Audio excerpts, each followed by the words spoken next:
Hi everybody and welcome to BBC. Over the past 9 years since Venerable founded the Abbey, she's always felt it really inspiring and important to connect with other monastics, regardless of their faith, just to check in with those that have chosen to be ordained and to make a heartfelt connection with them. Our first experience was to meet the Sisters of Mary, the Carmelite sisters. There's two, Sister Leslie and Sister Nancy, that live in a hermitage about 10 miles from here.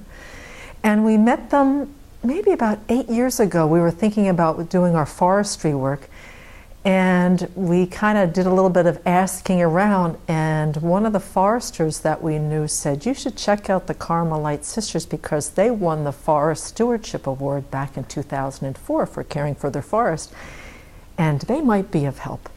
So we went over and took a tour of their beautiful property, and over the years this relationship with Sister Leslie and Sister Nancy has become very near and dear to the Abbey community. We share time with them. They've come to a few of our open houses. We share our spiritual practices and our challenges and our successes in our spiritual practices, and it's just been the most dearest relationship.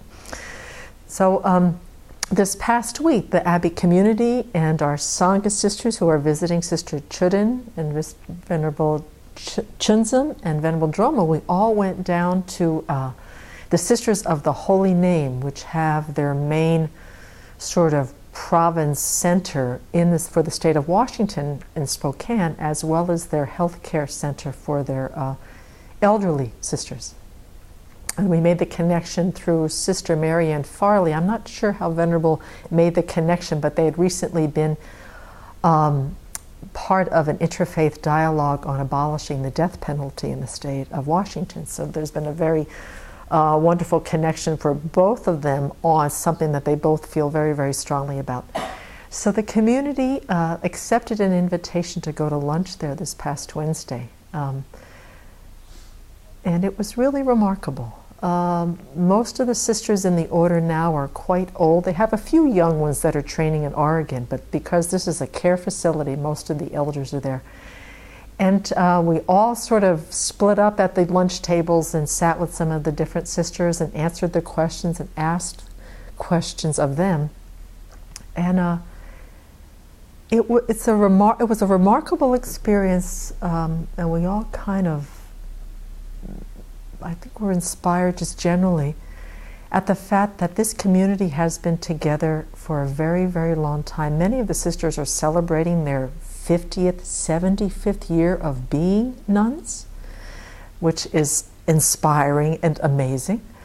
They have been living in community. I think I'm not sure, maybe the early 60s, that convent was sort of the order was founded in the late 1800s in Quebec, Canada, and it came to the States fairly early on, and it's been in Spokane, I believe, since, I want to say, somewhere the turn of the century, to take care of the need of poor children, to educate them, because it's a teaching order.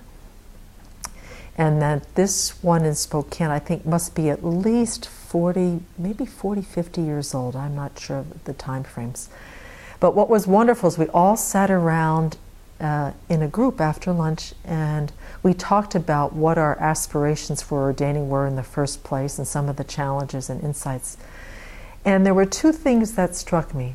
First was that many of the sisters that shared said that their first inspiration came by way of when they were school children, that their teachers were Sisters of the Holy Name, and they were always struck by the joy, the enthusiasm, the practice of the sisters who taught them, their love of teaching, and they were very inspired, so much so that after school they decided to enter the monastic life.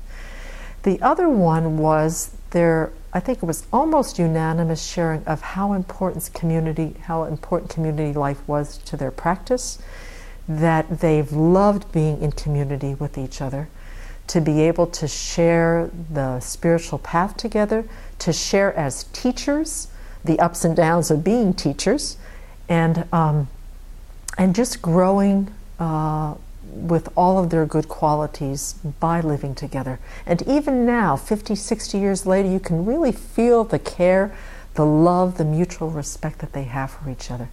And so I think we all went away feeling very inspired and hopeful that even though we've only been together as a community for 9 years, that it really works, and it profoundly transforms the mind into a beautiful, flexible, loving, kind, patient mind with a lot, and their gratitude for having the opportunity to live in community and to be monastics was very palpable.